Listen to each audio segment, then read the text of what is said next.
Sir screen ठीक है, show very नहीं कर नाइस। रहा है। बस सर रुक दो जाइए। 2-4 दिन वे इस प्रकार दिन में ठीक है, फाइन, शांत हो जाइए आप लोग। रिकॉर्डिंग स्टार्ट हो गई है और मुझे लगता है गूगल मीट में भी दिखाई दे रहा होगा। यस दे रहा सर। है गूगल मीट जी में? सर, जी सर। हाँ, वेरी नाइस। Yes sir. तो अब देखिए, जो लोग जुड़ गए। अब जो लोग पीछे रह गए, वो उनके लिए मैं कुछ नहीं कर पाऊंगा, क्योंकि अगर मैं उनकी प्रतीक्षा में रहा तो कार्यक्रम आगे नहीं बढ़ पाएगा। मैंने स्क्रीन बड़ा कर दिया है, सब लोग देख पा रहे हैं? Yes sir. ठीक है, फाइन। देखिए, सर मैं शो सबसे नहीं हो पहले, रहा है स्क्रीन। क्या नहीं हो रहा है? शो नहीं हो रहा है? पिंग करिए, सर कोशिश स्क्रीन करिए। शो नहीं हो रहा है। स्क्रीन हो रहा है शेयर, देखिए, नहीं तो किसी से पूछिए। ग्रुप में इनको कोई सलाह दे, मैं आपको देख नहीं पा रहा हूँ। जी ठीक है, सर हो रहा है। हो रहा है, फाइन। देखिए, जी सर हो रहा है। भाषा शिक्षण नाम से मेरा चेहरा नहीं दिख रहा होगा। चेहरा जरूरत नहीं है देखने की, आप लोग खाली ये देखिए कि आपके सामने क्या है। देखिए, सबसे पहले मैं बताऊं कि 300 शब्दों का आपको अनुवाद करने के लिए हिंदी अप्रॉक्स और इंग्लिश, हिंदी का तो कम लग रहा है, वो आया था। और जो दिया गया था, मैं शुरू से ही आप लोगों को अपने वीडियोस के माध्यम से बताता रहा हूं कि जो भी अनुवाद के लिए आएगा, जो अनुवाद का अभ्यास करना चाहते हैं, बेहतर है एनसीईआरटी की किताबें लेके करें। मैंने हमेशा बताया है कि आप लोग हिंदी में सोशल साइंस की ले लीजिए या किसी और इस तरह के विषय का, हिंदी और अंग्रेजी दोनों का ले लीजिए, और आप दोनों को एक दूसरे से मिलाते रहें। ठीक है, उस आधार सर किस क्लास का लेना ले होगा? लीजिए। पैटर्न एक ही होता है, आपको तो अपनी भाषा देखनी है ना। क्लास देखने से मतलब नहीं, आपको अपनी भाषा देखनी है कि जिस भाषा में मैं कर रही हूँ, हिंदी से अंग्रेजी या इंग्लिश से हिंदी, वो सही कर पा रही हूँ कि नहीं। ठीक है, अब समस्या कहाँ आती है कि हम जब भी जाते हैं अनुवाद करने, तो सबसे पहली समस्या हमारे पास है शब्दों का चयन। हमें लगता है कि सही शब्दों का अगर हम चयन नहीं कर पा रहे हैं तो हम नहीं कर पाएंगे, और ये जो भय है, ये भय आप लोगों को मार देता है। देखिए, एक शब्द के कई अर्थ हो सकते हैं। जैसे मान लीजिए, मैंने आपको एक वाक्य दिखाया, वैसे यह चूहों पर भी आक्रमण नहीं करती, सिर्फ इतना ही लिखा हूं मैं। परंतु यहाँ तो सर्वदा अपरिचित पक्षियों की अनधिकार चेष्टा का प्रश्न था। मैंने जो वाक्य बोला है, आप लोगों के पास अगर पेपर पेन है तो लिखते चलेंगे तो ज्यादा बेहतर रहेगा, क्योंकि ये जो मीट है, टीच मीट वाली ये क्लास, ऐसी कक्षा दोबारा नहीं होगी। तो जो अच्छा लगे वो नोट करते चलिएगा। आप देखिए, यहाँ मैंने आप लोगों को एक अंग्रेजी का शब्द लिख के दिया है, देख पा रहे हैं आप लोग? कोई है जो देख ना पा रहा हो? अंग्रेजी का शब्द मैंने लिखा है, कोएर्सन लिखा है, COERCION। ये कोएर्सन जो मैंने शब्द लिखा है, ये शब्द मैंने लिखा है अनधिकार चेष्टा का। ठीक है, किसी का स्पीकर ऑफ है, कृपया बंद कर लीजिए। अनधिकार चेष्टा का मतलब हो गया कि आपको अधिकार नहीं है लेकिन आप प्रयास कर रहे हैं। इसके लिए कई सारे शब्द हो सकते हैं, कोएर्सन हुआ, और इसमें यह भी हो सकता है अनऑथराइज्ड एक्सेस या अनऑथराइज्ड चेष्टा के लिए आप कर सकते हैं, जो कुछ शब्द आपको समझ में आए। ठीक है, तो पहली बात यह है कि हर शब्द के लिए आपको एक विकल्प न हो तो दूसरा तीसरा रहता है। जी बोलिए, कोई कुछ कह रहा है? हाँ बोलिए। चलिए, लास्ट में अपना प्रश्न रखिएगा, मैं बात करता चलूं। किसी को उस वाक्य में असुविधा हो तो मुझे बताएगा, नहीं तो बाद में प्रश्न मंच 15 मिनट चलेगा लास्ट में। देखिए, मैंने आप लोगों को हमेशा बताया है कि जब भी किसी वाक्य का अनुवाद करते हैं, जो लोग नए हैं, टीच मीट पे जो जुड़े हैं, वो भी ध्यान से सुने। जब भी आपके सामने बहुत बड़ा वाक्य होता है, तो मेरा फॉर्मूला है, और यही फॉर्मूला है कि आप बड़े वाक्यों को छोटे छोटे टुकड़ों में बांट लें। अब समस्या आती है, छोटे छोटे टुकड़े कहाँ से बांटे। ये जो वाक्य आपके सामने दिख रहा है, यहाँ देखिए, मैं हाईलाइट कर रहा हूं, इसमें आप देख पा रहे हैं एक कॉमा बना हुआ है। किसी को ना दिख रहा हो तो बताएं। कॉमा देख पा रहे हैं आप लोग? देखिए, पहला नियम ये कहता है, जहां कॉमा हो वहां से हम लाइन को ब्रेक करते हैं। ये आपको समझाने के लिए ब्रेक कर रहा हूं, परीक्षा हॉल में काट के ब्रेक करने का प्रयास न करें। ठीक है, उसके बाद दूसरा है जहां कनेक्टर्स लगे होते हैं। कनेक्टर्स किसको कहते हैं? हिंदी में अगर देखें तो वो विशेषण होते हैं, संबंधवाचक विशेषण, या फिर आप कह सकते हैं इंग्लिश में क्या होते हैं, प्रीपोजिशन हो, या इस तरह के जो शब्द हो, और सबसे आसान तरीका मैंने बताया, गूगल मीट वाले जानते होंगे, कि जहां आपकी सांस रुके जिस वाक्य में, जिस जगह, वहां से मान लीजिए कि यहाँ से खंडित किया जाएगा। विशेष चर्चा हम लोगों ने हम कर चुके हैं कि कैसे शब्दों को खंडित करते हैं, वो सब बाद में। तो अब देखिए यहाँ प्रश्न है कि वैसे वह चूहों पर आक्रमण नहीं करती। अब ये बनता है कि जो अंग्रेजी की शैली है, अंग्रेजी की शैली कहती है सबसे पहले आप सब्जेक्ट लिखेंगे, सब्जेक्ट के बाद आप वर्ब लिखेंगे और ऑब्जेक्ट लिखेंगे। ये सूत्र हर जगह चलता है, बिना इसके काम हो ही नहीं सकता। इस वाक्य में हम लोग सब्जेक्ट चुनेंगे। सब्जेक्ट इसमें क्या है, वैसे वह चूहों पर भी आक्रमण नहीं करती। यहाँ सब्जेक्ट क्या होगा, सब्जेक्ट का मतलब होता है कर्ता। कर्ता हमेशा संज्ञा या सर्वनाम, नाउन या प्रोनाउन होता है। कभी भी आप देखेंगे कि एडजेक्टिव को भी कर्ता नहीं होता, कभी वर्ब कर्ता के रूप में नहीं प्रयोग करते हैं, ठीक है। तो नाउन या प्रोनाउन, इसलिए यहाँ एक प्रोनाउन है वह और दूसरा नाउन है चूहा। इन दोनों में कर्ता कौन है, कोई बताएगा आप में से? वह वह। जी, हम लोग प्रश्न करते हैं, जी बिल्कुल ठीक है, हम लोग प्रश्न करते हैं अपने आप से कौन। जब कौन प्रश्न करेंगे तो प्रश्न का जवाब क्या आएगा, वह। तो सब्जेक्ट हो गया वह। तो वह के लिए हम लोग क्या लिखेंगे अंग्रेजी में? अब ये देखेंगे, रुकिए, ही नहीं, वह जो है वो स्त्रीलिंग है या पुल्लिंग है? यहाँ देखिए करती लिखा हुआ है, करती है तो स्त्रीलिंग है, तो यहाँ क्या प्रयोग करेंगे, शी का प्रयोग करेंगे, शी। उसके बाद अभी मैं सिर्फ ढांचा बना रहा हूं। शी के बाद वर्ब क्या है इसमें, आक्रमण करना। आक्रमण करना का क्या होता है, अटैक। बस खाली मैं एक ढांचा बता रहा हूं, फिर सेंटेंस में मैं आऊंगा। शी अटैक, उसके बाद किस पर, ऑब्जेक्ट है ना, तो सब्जेक्ट के बाद जो दूसरा किस पर, रैट्स। रैट, माइस मतलब छोटी चुहिया होती है, ठीक है। तो सी अटैक्स रैट्स, सी अटैक रैट्स, ये हमारे पास निकल गया। अब हम ये देखेंगे कि ये वाक्य किस टेंस में है। मैंने आप लोगों को पहले ही बताया है कि जब क्रिया में, एकदम आसान तरीका, रटने की जरूरत नहीं, जब क्रिया का अंतिम अक्षर ता पे ती से है, जैसे करती है, इसका मतलब है इस तरह के जो वाक्य हैं वो इंडेफिनिट सेंटेंस होते हैं।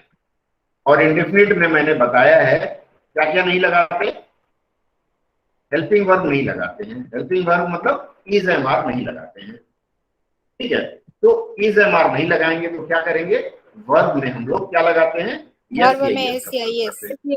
ये सिर्फ आप लोगों को रिमाइंड कर दे रहा हूँ कि कल याद रहे, आप लोग जो परीक्षा देंगे वर्ब में यस या ईएस लगाते हैं। उसका फॉर्मूला भी मैं आप लोगों को दे चुका हूँ, जिनको नहीं मिला है वो मेरे वीडियोस में जाके देख सकते हैं। तो अब शी अटैक्स, इसमें ना भी है, देखिए नहीं करती। नहीं करने का मतलब नॉट होना चाहिए, तो यहाँ नॉट है, तो अगर इंडेफिनिट में है तो डू या डज लगता है। शी मतलब एक वचन है तो यहाँ डज लगेगा और उसके बाद फिर नॉट लगाएंगे। सी डज नॉट अटैक। अब चूंकि डज में ईएस पहले ही हम लगा दिए हैं, डू में ईएस हम पहले ही लगा दिए हैं, इसलिए नियम के अनुसार एक ईएस का कोटा हमारा खाली हो गया, अधिक बचा नहीं है, इसलिए अटैक पर नहीं लगाया जाएगा। सी डज नॉट अटैक रैट्स, ये हो गया। हाँ बोलिए सर, यहाँ पे चूहों के लिए सी लगाएंगे।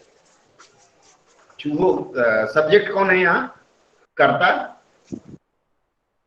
कर्ता कौन है मैडम बताइए? चूहो करता है, वेरी नाइस। आप या तो मुझे सुन नहीं रही थी या सुनने का प्रयास नहीं कर रही थी? नहीं सर, मैं अभी ज्वाइन की। बहुत अच्छा की है। आप मुझे ये बताइए, सर पूरा डिटेल बता दिए थे। आप लोग देर से ज्वाइन किए ना, फिर से आपको बता देता हूँ, जस्ट एक रिमाइंडर है कि प्रश्न करते हैं वाक्य में, स्पीकर ऑफ कर लीजिए। वाक्य में प्रश्न करते हैं कौन, कौन कर रहा है, चूहा कर रही है या वह कर रही है, कौन कर रही है, यहाँ बताएं जरा मैडम, कौन कर रही है? वाह वाह वाह। तो वह चूहा कैसे हो जाएगा या हो जाएगी?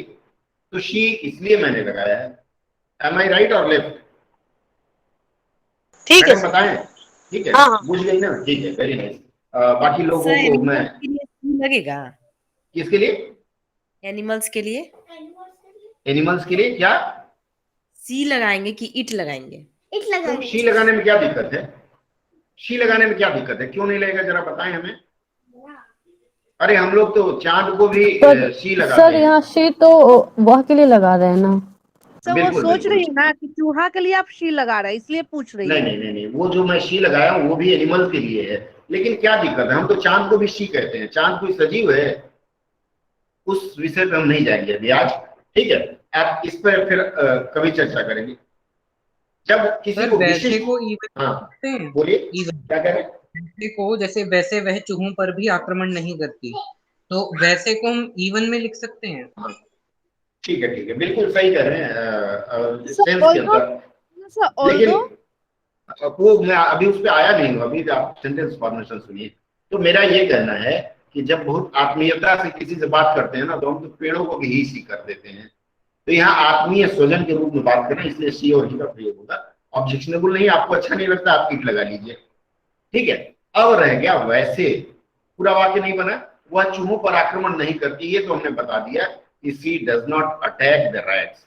चूंकि चूहों एक विशिष्ट है, इसलिए द लगाना अधिक उचित रहेगा, ठीक है। सी डज नॉट, हाँ बोलिए। हाँ अच्छा, हमको पता ही नहीं था ये। अटैक के बाद ऑन लगेगा, अटैक के बाद ऑन लगेगा। गुड़िया जी मैंने कई बार बताया है कि जब हम लोग अनुवाद करते हैं तो leave aside your rules. Attack on यहां नहीं लगेगा, यहां अगर आप ऑन लगाते हैं तो आपका वाक्य गलत हो जाएगा। इसको कई बार मैं बता चुका हूं। हाँ, इस विषय पर हम बाद में चर्चा करेंगे। आप मान लीजिए मैं गलत बता, ठीक है, प्लूरल सिंगुलर हम इस पर चर्चा बाद में करेंगे, लास्ट में। आप नोट करके रखिए, मैं आपका डाउट, अरे गुड़िया जी, लास्ट में आपका डाउट क्लियर करूंगा। प्लीज स्टैंड बाई, हाँ लिख लीजिए डायरी में, ठीक है। क्लियर है, मैं आगे बढ़ता हूं। वैसे तो के लिए अब बताना है कि यह चूहों पर अटैक नहीं करती। वैसे के लिए क्या लिखेंगे? वैसे के लिए इवन सर, इवन या लिख सकता है। यूजुअली, इवन, सर दो, जनरली, दो, और ऑल्दो, ये भी लिख देते हैं। ये इतना विकल्प हमें मिला। इसमें देखिए, यूजुअली, जनरली बहुत अच्छा है, दो, ऑल्दो भी अच्छा है। ये एक बीच में इवन मत लगाइए यहाँ। इवन जनरली कंपेयर करते हैं तब लगाते हैं। हाँ, बाय द वे नहीं होगा। बाय द वे तो हम लोग बोलचाल में बोलते हैं, आपको भ्रंश के रूप में ले लेते हैं, ठीक है। तो आप लोगों के इतने शब्दों से मैं सहमत हो गया, usually, generally, though, although, she does not attack the rats. यहाँ ऑन छुपा रहता है और कई ऐसे वाक्य होते हैं, इस पे मैं विस्तार से कभी चर्चा करूंगा। अगर आपको गुड़िया जी लगता है ऑन लगाना है तो लगा दीजिए, from my side it is wrong, ठीक है। क्योंकि नहीं, कई लोगों को लगता है लगना चाहिए, तो जाने दीजिए ना, ठीक है। कौन सा उनका पैसा खर्च हो रहा है, थोड़ा ही खर्च, बिल्कुल नहीं होता है। अब लोग जबरदस्ती हमको मारे जा रहे हैं तो हम बोल दिए ठीक है बाद में बात करेंगे, ठीक है। ये पता है, प्रीपोजिशन के लिए 350 शब्दों का मैं गुच्छा दे चुका हूँ, उसके बाद ये दशा है, तो मेरे लिए बड़ी दुखद बात है, ठीक है। बुरा मत मानिएगा, होली है, आगे बढ़ते हैं हम। क्लियर है ये वाली लाइन, हाँ या ना? Yes sir. जी सर। कभी कभी कड़वे बोल देता हूँ, बर्दाश्त किया करिए, ठीक है। ये आपके भले के लिए बोलता हूँ, बुरा मत मानिएगा, लीव मत कर जाइएगा, नहीं तो नुकसान हो जाएगा मेरा इंटरनेट का। चलिए आगे बढ़ते हैं। परंतु वहां दो सर्वथा अपरिचित पक्षियों की अनधिकार चेष्टा का प्रश्न था। एक चीज और मैं बता दूं, जब आप लोग एग्जाम हॉल में, रेलवे में आपको पेन पेंसिल नहीं ले जाने दे रहे हैं, लेकिन वहां जो पेन पेंसिल मिल रहा है, आपके पास रफ पेज भी है। रफ पेज मतलब कार्बन लगा हुआ है, पेज के लास्ट में आप कोशिश करिए, तो वहां जो फर्स्ट व्यू में आपको जो कठिन शब्द लग रहा है और उसके शब्द याद आ रहे हैं, उसके सिनोनिम्स याद आ रहे हैं, वो आप पीछे लिख लीजिए, बेहतर रहेगा। क्योंकि फिर जब आप स्ट्रेस में आएंगे तो भूलने की संभावना है, इसलिए मैंने भी इस वाक्य में लिख दिया है। कोअर्सन लिखा है, अनधिकार का अनऑथराइज्ड भी लिख सकते हैं। चलिए अब शुरू करते हैं। परंतु पे हमारी सांस रुक रही है, हाँ या ना? परंतु के लिए हम लोग लिखेंगे ब्यूटीफुल, या बट, क्या बोलते हैं उसको? But, very nice. परंतु यहाँ तो सर्वथा, अब यहाँ तो यहाँ से भी अलग हो जाएगा। मैं कॉमा दे रहा हूँ, ये मत समझिएगा कि वाक्य में, आपके समझाने के लिए दे रहा हूँ। परंतु यहाँ तो सर्वथा अपरिचित पक्षियों की अनधिकार चेष्टा का प्रश्न था। मैंने आप लोगों को बताया है कि जब कभी ऐसा जातिवाचक संज्ञा के रूप में, और वो संज्ञा के प्रयोग में मैंने पिछले हफ्ते बताया था कि ऐसे वाक्यों में का के बाद वाले को हम लोग सब्जेक्ट मानते हैं। किसी को याद है? याद है किसी को? Yes sir. का के बाद वाले को Yes. किस स्थिति में मानते हैं? किस स्थिति में मानते हैं का के बाद वाले को, का के की के बाद वाले को? जब जातिवाचक संज्ञा है तो। Yes, sir. जातिवाचक संज्ञा। और उसके पहले मैंने क्या बताया था? चलिए थोड़ा सा याद है, चलेगा। तो का प्रश्न है, तो प्रश्न जो है इसको हम कहाँ ले आएंगे? सब्जेक्ट मानते हुए आगे ले आएंगे। तो यह प्रश्न था, सबसे पहले हम यह समझेंगे। हाँ, बट यह के लिए क्या लिखेंगे? इट वॉज प्रश्न था, पार्टिकुलर है तो फिर द लगा देंगे। The question. It was the question. Clear है? हाँ या ना? यह Yes, प्रश्न था, हाँ, ये सर। हो गया। अब फिर हम अपने आप से पूछेंगे कि क्या प्रश्न था भैया, तो क्या जवाब निकलेगा? अनधिकार चेष्टा। वर्ब आएगा ना, सब्जेक्ट के बाद क्या लगाते हैं? वर्ब लगाएंगे। अनधिकार चेष्टा। अनधिकार के लिए एकदम पहली नजर में आपके पास अनऑथराइज्ड आएगा, UNAUTHORISED, अनऑथराइज्ड। और चेष्टा के लिए क्या शब्द आप लोग देंगे मुझे? Coercion. एफर्ट। एफर्ट। और कोई? Sir, try. ट्राई नहीं होगा। और Attempt. Endeavour, ENDEVOUR। और Attempt. हाँ, चलिए। और ठीक है, मैं इस 3 पे फाइनल करता हूं। ये जो एफर्ट शब्द है ये अनफेमिलियर नहीं होगा। अनफेमिलियर का मतलब अपरिचित होता है। यहाँ हम अनऑथराइज्ड एफर्ट अगर लिखते हैं, सुनिए तो आप लोग स्पीकर ऑफ कर लीजिए कृपया।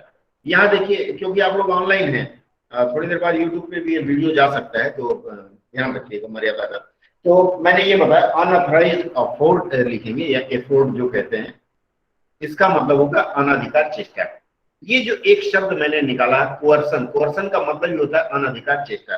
नहीं याद रहेगा, बहुत कठिन शब्द है, तो अनऑथराइज्ड एफर्ट लिख लीजिए। अटेम्प्ट भी लिख सकते हैं आप, चल जाएगा अनऑथराइज्ड के साथ में, कोई मारेगा नहीं, इसमें कोई नंबर नहीं काटे जाएंगे। ठीक है। इट वॉज द क्वेश्चन अगर है तो क्वेश्चन के बाद प्रीपोजिशन लगेगा, यस और नो? Yes, sir. ऑफ लगेगा, बिल्कुल। It was the question of, ठीक है सुनिए, it was the question of unauthorised effort या एंडेवर, अटेम्प्ट, जो आपको मन में आए अच्छा है लिख लीजिएगा। किसका था? अब फिर से एक बार ऑफ लाना पड़ेगा। किसका था अपरिचित बताइए? पक्षियों। एक अपरिचित ऑफ शायद पक्षियों। हटा भी देना पड़े। अनधिकार यहाँ 2 है ना, 2 का मतलब ऑफ नहीं लगा करके बिटवीन लगाएंगे हम। तो 2 लोगों के बीच की बात होती है ना, बिटवीन कितने लोग हैं? 2 है ना, तो 2 के लिए TOW क्या लिखेंगे?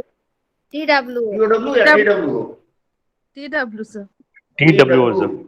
TW, very nice. ध्यान रखिए, मैं देख रहा हूँ आप लोग बिल्कुल अटेंटिव है, बहुत अच्छा। बिटवीन मैंने गलत लिखा है, किसी ने बताया नहीं, BET होना चाहिए, R हो गया था। सर Between two- अटेम्प्ट में भी डबल टी होगा सर। होगा। अटेम्प्ट में भी ठीक डबल है। टी होगा। हाँ बता दिया, मेरी टाइपिंग अच्छी नहीं है मेरी। Attempt, very nice. Attempt between 2 किसका? अपरिचित पक्षियों। अपरिचित का क्या होगा? Unfamiliar. अनफेमिलियर। और unknown. Unknown. Sir unrecognised unrecognised नहीं, अनरिकॉग्नाइज मतलब आप उसको नहीं पहचानते। ठीक है। अनफेमिलियर, अननोन, स्ट्रेंजर्स लिख सकते हैं। और ठीक है, देख लीजिए इनमें से कोई प्रश्न लगा लीजिएगा, ये थोड़ा ही आएगा। Unidentified. खाली रास्ता। अनआइडेंटिफाइड मतलब वो हमारे लिए अनआइडेंटिफाइड। सर हाँ अनआइडेंटिफाई सर। नहीं होगा, इसलिए नहीं होगा क्योंकि वो दोनों आपस में अपरिचित हैं।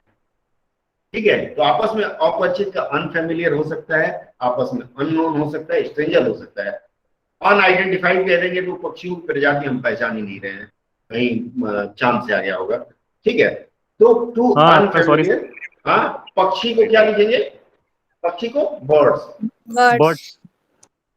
But it was the question of unauthorised effort, जो भी है बिटवीन 2, जो भी है बर्ड्स। लेकिन इसमें कुछ और छूट रहा है। क्या छूट रहा है बताइए? सर्वथा। सर्वथा के लिए क्या लिखेंगे? Completely. ऑलवेज हाँ? ऑल दो वो कहाँ लगाएंगे हम लोग? वो शब्द कहाँ लगाएंगे? उसको कहाँ लगाएंगे? टू के पहले सर। टू, बहुत सुंदर, अनफेमिलियर के पहले, ठीक है। टू के Yes, sir. पहले, बिटवीन टू के बाद लगेगा टू, ये एक्सट्रीम सर्वथा हो जाएगा। और क्या होगा? Completely नहीं लिख इसको सकते। सर्वथा की जगह टोटली या कंप्लीटली लिखे तो ज्यादा अच्छा रहेगा। Yes, sir. टोटली। एक्सट्रीम का मतलब क्या होता है? एक्सट्रीम टेम्परेचर, मतलब एकदम हद हो गई वाली बात हो गई।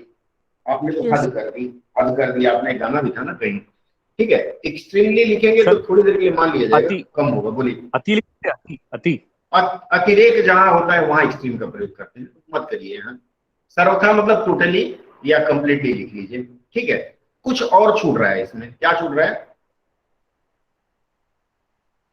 हाँ, यहाँ हाँ, कोई दिक्कत नहीं। हाँ, कोई दिक्कत नहीं। किसी ने जबरदस्ती हिंदी बनाने का प्रयास किया, इसमें तो व्याकरणिक गुणे काफी है, पर हम उस पर ध्यान नहीं देंगे। हमारा लक्ष्य होता है कि लक्ष्य भाषा को हम ठीक ठाक दें। तो यहाँ तो वाला शब्द हमने छोड़ दिया, पर यहाँ तो लिखा है ना, तो के लिए क्या लिखेंगे बताइए? यही जो रेलवे ने कहा है ना कि अगर कुछ छोड़ते हैं तो पिटा जाएंगे, ठीक है। कितने नंबर से पीटे जाएंगे? आधे नंबर से। बट यहाँ बट और इट के बीच में इंडीड लगा देंगे। इंडीड का मतलब वास्तव में तो वही तो का प्रभाव देगा। But indeed it was the question of unauthorised attempt between two extremely, मैं बोल रहा हूँ, अनफेमिलियर वर्ड्स, ये होना चाहिए। हाँ बोलिए सर। और यहाँ का नहीं लिखे, कहाँ का? यहाँ हेयर, परंतु हाँ। यहाँ तो हेयर भी लिखना चाहिए ना सर? हियर सर मेरा भी यही प्रश्न है। हियर इतनी लिखना जगह है। पे हियर, हाँ जी। हाँ, हाँ, बट बिल्कुल। हियर सुनिए, इट वाज क्वेश्चन, ये एक होना मिनट, ठीक है, हियर बट हियर भी होगा। यहाँ है हियर इट वाज। अब यहाँ जब हियर लग गया तो इंडीड भैया कहाँ जाएंगे? सर पहले इट वाज के बाद जाएंगे, ठीक है। जब हियर यहाँ लगा तो इट वाज के बाद इंडीड लगाएंगे। It was indeed the question of unauthorised efforts in labour. हो गया क्लियर? और कुछ शंका? Yes sir. सर चूहों Clear, पर sir. भी हाँ। जो है सर, उसके लिए दो भी इवन भी लगेगा क्या? जो वहां जरूरत नहीं है, ठीक है, वहां जरूरत नहीं है। कई बार। हाँ बोलिए बोलिए बोलिए। बोल रहे सर, जो इट वाज द क्वेश्चन है उसको अगर हम यहाँ पर देयर वाज द क्वेश्चन कर सकते हैं। देयर वाज अ क्वेश्चन किस लाइन में? रोमा जी कह रही हैं कि देयर वाज। हाँ, यहाँ तो के साथ प्रश्न नहीं, यहाँ का मतलब हियर होता है ना, देयर तो यहाँ हो जाएगा, ठीक है।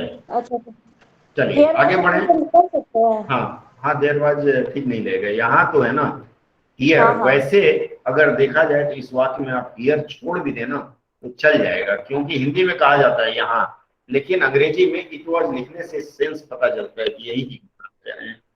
लेकिन अगर आपको लगता है छोड़ने से नुकसान है तो लिख लीजिए। लगभग क्लियर है ये ढांचा? हाँ या ना? समझ गए आप लोग?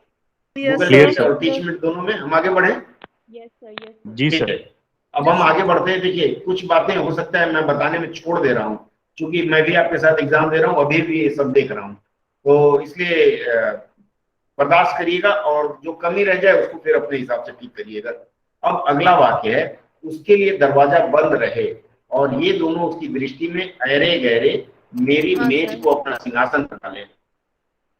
यह स्थिति चित्रा जैसी अभिमानी मार्जारी का मतलब क्या होता है? कोई बताएगा आप में से?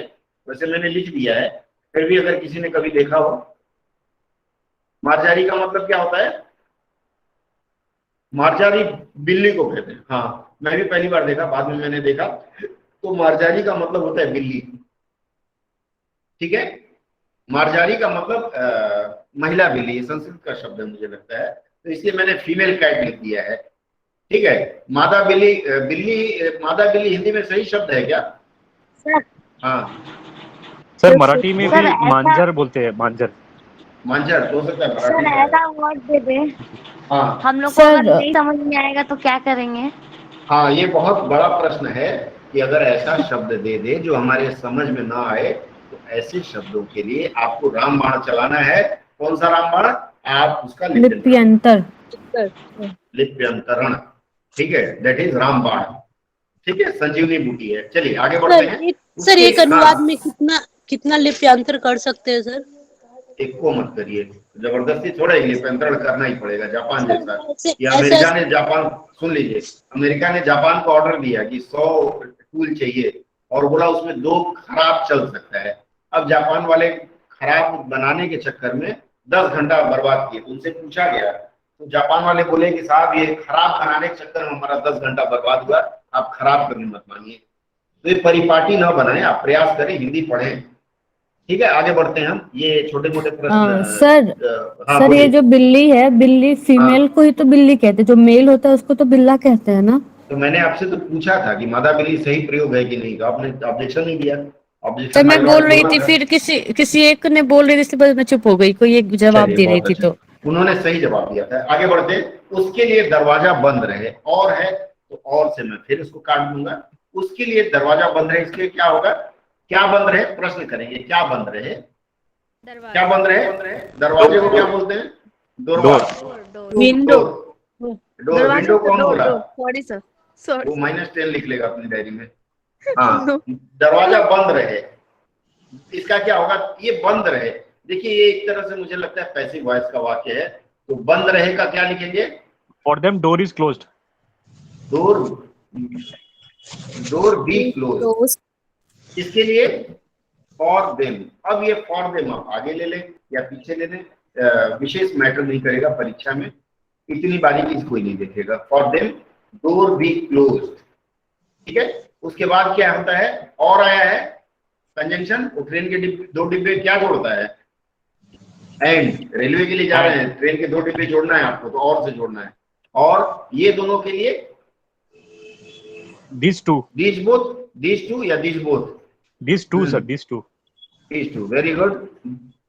हाँ, नहीं, बंद रहे, किसी ने बताया कि बंद रहे या न रहे क्या फर्क पड़ता है, कुछ ऐसा इसमें भाव आ रहा है, उस हिसाब से आपको सोच के करना है। उनके लिए दरवाजा बंद रहे, और देन डोर बी क्लोज या डोर मे बी क्लोज, जैसे कर सकते हैं ये दोनों। एंड दीज टू, उनकी दृष्टि में क्या? In their eyes. Inside door be close ज्यादा अच्छा है। आगे बढ़ते हैं। एंड दीज टू, अभी हम पूरा वाक्य नहीं बना रहे हैं, अभी खाली हम ढांचा बना रहे हैं, ठीक है। उनकी दृष्टि में के लिए क्या रखेंगे? in their view, in their eyes. In their- नहीं, उनकी देर नहीं है, उसकी है ना। इन हर होगा ना। हाँ, ये सही है। लड़की को आप लोग हिज बना देती हैं। इन हर व्यू, और व्यू ज्यादा अच्छा है। कुछ लोग ओपिनियन भी लिखेंगे ना, साइड नहीं हुआ। सर इन हर आईज ओपिनियन भी चल जाएगा, व्यू ओपिनियन लिख सकते हैं, बाकी जो समझ में आए लिख लीजिएगा। शब्द छोड़ देता हूं मैं। इन हर व्यू, इन हर ओपिनियन, ये ब्रैकेट में है, ये ब्रैकेट बंद कर देते हैं, ठीक है। ये दोनों उसकी दृष्टि में। अगर देखिए एक चीज और है, ये जो कोष्ट में लिखा हुआ ना ब्रैकेट में, हम चाहे तो ब्रैकेट तोड़ भी सकते हैं। एज इन हर व्यू की जगह एक बात और लिखते हैं, एज पर हर परसेप्शन। कोई बहुत ज्यादा अंग्रेजी का प्रयोग करता होगा, MA English gold medallist delete होगा, तो वो एज पर हर परसेप्शन लिख सकता है, चल जाएगा, ठीक है। इनर व्यू एज पर हर परसेप्शन जो लिखना है। आगे लिखते हैं, अरे गहरे मेरी मेज को अपना सिंहासन बना ले, कमाए यहां से छूटेगा। अरे गहरे का क्या होगा? ये बड़ा कठिन बात है ना। अरे गहरे का क्या sir, होगा? anybody, हाँ, एनीबॉडी। बना ले क्या होगा? क्या होगा बताइए? can made, यहाँ Can- में लिखिए। एनीबॉडी में बना ले है ना, एक संभावना व्यक्त की गई है। में क्या होगा? अपना सिंहासन बना ले। किसको? सर अरे गहरे मेरी के लिए मेज मैं स्ट्रेंजर्स लिख सकते हैं। एक साथ होगा सर, एनीबॉडी आप अलग अलग कर दिए। अरे ठीक है, वो मैं टाइपिंग थोड़ी खराब है, बर्दाश्त करिए, ठीक है। खाली मात्रा की भूल हो तो बताइएगा। एनीबॉडी वैसे ठीक है। एनीबॉडी में मेरी मेज को अपना सिंहासन बना ले। क्या होगा इसका? क्या बना ले? पहले बनाना होगा, मेक होगा, सिंहासन बनाना क्या होगा? Make make. और कुछ लोग क्लेम भी कर सकते भी हो हैं। सकता है सर, बिल्ड। बिल्ड नहीं होगा, बिल्ड तो आप नए सिरे से बनाएंगे। मेक होगा, क्लेम होगा, क्लेम ज्यादा अच्छा है। किसको? क्लेम माई मेज। और मेज को क्या बोलते हैं? Table. Table. Claim, claim my table. उसके बाद टेबल ये अपना सिंहासन। His throne. His throne. THRONE कि THROWN? THRONE। ठीक है। As per THRONE। her perception, सुनिए मैं बता रहा हूँ। As per her perception, anybody may claim my table as his throne। अपना बना ले। देयर होगा ना, दो चूहा है ना। Anybody, any single जब होता है तो उसके साथ मेरे ख्याल से his ही लगाना होगा, देयर नहीं होगा। ठीक है, मैं जानबूझ के शायद बोल देता हूँ कि आप लोग समझें। ठीक है, आगे बढ़े। उस स्थिति में, कॉमा हो गया, ये वाक्य खत्म। उस स्थिति में, यहाँ फिर सांस रुकती है तो क्या करेंगे? यह स्थिति या उस स्थिति में, दोनों एक ही बात होगी। तो दिस कंडीशन या सर थ्रोन तो मुकुट के लिए होता है ना? कौन मुकुट होता है? मैं तो सिंहासन जानता था। क्राउन सुना है मैंने, मुकुट होता है। देख लीजिएगा, क्राउन होता है सर मुकुट के लिए। देख लीजिएगा। हाँ बिल्कुल बिल्कुल, कंफ्यूजन हो जाती है।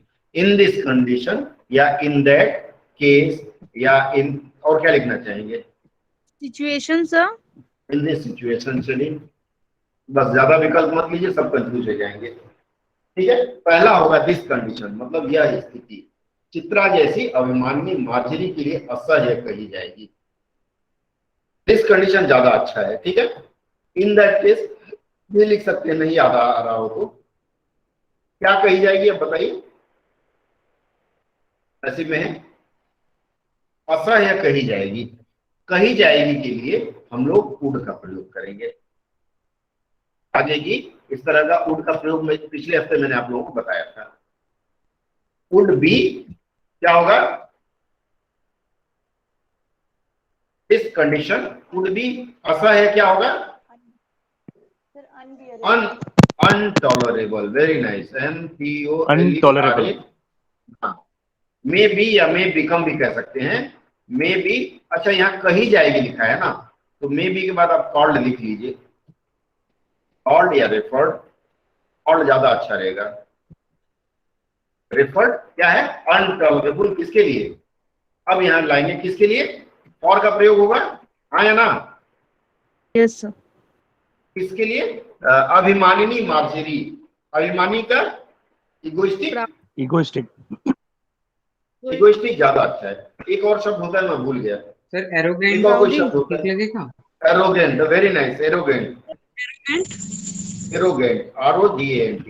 एरोगेंट। Very nice. एरोगेंट। और मार्जरी के लिए क्या टवा? ठीक है, ये एक ढांचा मैंने बना दिया। अब मुझे लगता है आप लोग इसको सजा लेंगे, हाँ या ना? जी सर। ठीक है, आगे बढ़ते हैं फिर हम, नॉट टू वेस्ट टाइम। आज थोड़ी चर्चा अधिक चलेगी, तो जिनके डाटा का सवाल है वो थोड़ा डाटा बचा लेंगे, अगर इंग्लिश वाला भी अभ्यास देखना चाहते हैं तो। ठीक है, नहीं देखना चाहते हैं तो वो जा सकते हैं, कोई दिक्कत नहीं है। पर मैं कहूँगा रुकेंगे तो अच्छा ही रहेगा, कौन सा फ्री में मिल रहा है। ठीक है, आगे बढ़ते हैं। अगला है, जब मेरे कमरे का कायाकल्प चिड़िया खाने के रूप में होने लगा। अब यहाँ देखिए, जब मेरे कमरे का कायाकल्प चिड़िया खाने के रूप में होने लगा, फिर कहां से हम इसको ब्रेक करेंगे? कोई बताएगा हमें? बोलिए। होने लगा तब। होने लगा तब। Very nice. ठीक है, जब मेरे कमरे का कायाकल्प चिड़िया खाने के रूप में होने लगा, क्या लिखेंगे? जब के लिए व्हेन। मैंने आप लोगों को बताया ना, समय पहले आ जाता है कई बार। व्हेन क्या होने लगा? किसका कायाकल्प होने लगा? मेरे कमरे का। मेरे कमरे का। व्हेन माई रूम कायाकल्प होने लगा, इसका क्या होगा? डेकोरेट। Started getting transform. नहीं, रूम में ऐसे नहीं लगाएंगे। कई तो कमरा है क्या? एक का तो कमरा है। कमरे लिखा है लिखो ना। कमरे। हाँ तो एस क्यों लगाएंगे, ये छोटी छोटी भूल मरवा देगी, ठीक है। गब्बर सिंह के जैसे मार दिया जाए छोड़ दिया जाए बोलेगा। तो जब मेरे कमरे का कायाकल्प चिड़ियाखाने के रूप में होने लगा, कि देखिए ऐसा जो वाक्य हो जिसमें होने लगा, चलने लगा, तो इसमें वॉज बीइंग का प्रयोग कर सकते हैं, ठीक है। सर began to be हाँ, transformed लिख सकते हैं क्या? क्या began to be transformed, began to be transfer थोड़ा सा जटिल हो जाएगा, ठीक है सर। सर ठीक है, वॉज बीइंग ज्यादा अच्छा रहेगा। हाँ बोलिए।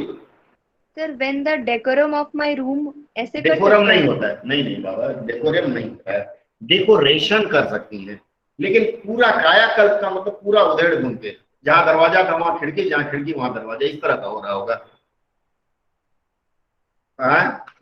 कन्वर्टेड का क्या मतलब होता है, कन्वर्ट किया जाता है रूम को बाथरूम में और बाथरूम में क्या करते हैं, जब आप घर मकान तोड़वाते हैं तो उसको अंग्रेजी में क्या बोलते हैं?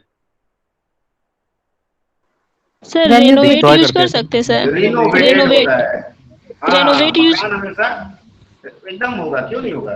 When my room was being renovated, किस रूप में, चिड़िया खाने के रूप में, in the form of bird eater, क्या होगा चिड़िया खाना का, बर्ड ईटिंग, पक्का चिड़िया खाना को ले, जो होगा बिल्कुल सही है। When my room was being renovated in the form of zoo, हाँ इसको भी बदलेंगे, बोलिए।